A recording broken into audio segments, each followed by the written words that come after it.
Hi guys, this is Shikha and welcome back to my channel. So today is day 3 of our 30-day smoothie challenge, and today I'll be sharing one of my favorite green smoothies. And I believe if you are someone who is having hard time in getting your greens in, green smoothies are best way to sneak in your greens in, because you are going to blend greens with some fruits and you are barely going to taste the greens, and that's a win-win situation because you are having a yummy drink and your greens are getting in. Just for your reference, the smoothie recipes which I am sharing throughout this challenge is going to be dairy-free, sugar-free and gluten-free, plus they are having healthy fats, good protein and good carbs, so they are really good for you. So if you want to eat healthy and join this smoothie challenge, give this video a big thumbs up and subscribe to my channel, and don't forget to hit the little bell notification so that you get notified every time I upload any video. Okay, so let's get making. Okay, so first up we need kale for this recipe. Kale is rich in vitamin and also it's an excellent source of fiber. Next up we need spinach. Spinach is not only rich in iron, calcium and magnesium, but also it's good for your eyesight and boost metabolism.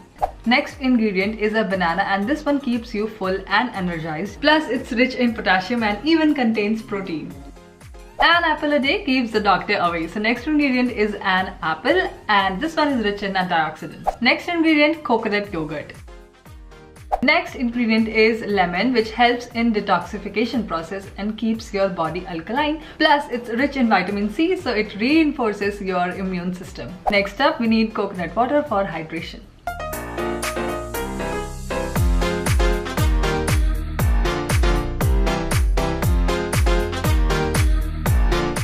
So good, you guys have to try this. The thing is, you just have to keep the proportions correct, and trust me, you are not going to taste a bit of a kale or spinach whatsoever. And I will leave all the measurements in my description box down below, so feel free to check and do try this recipe. And I will see you guys tomorrow with a new recipe. Till then, bye.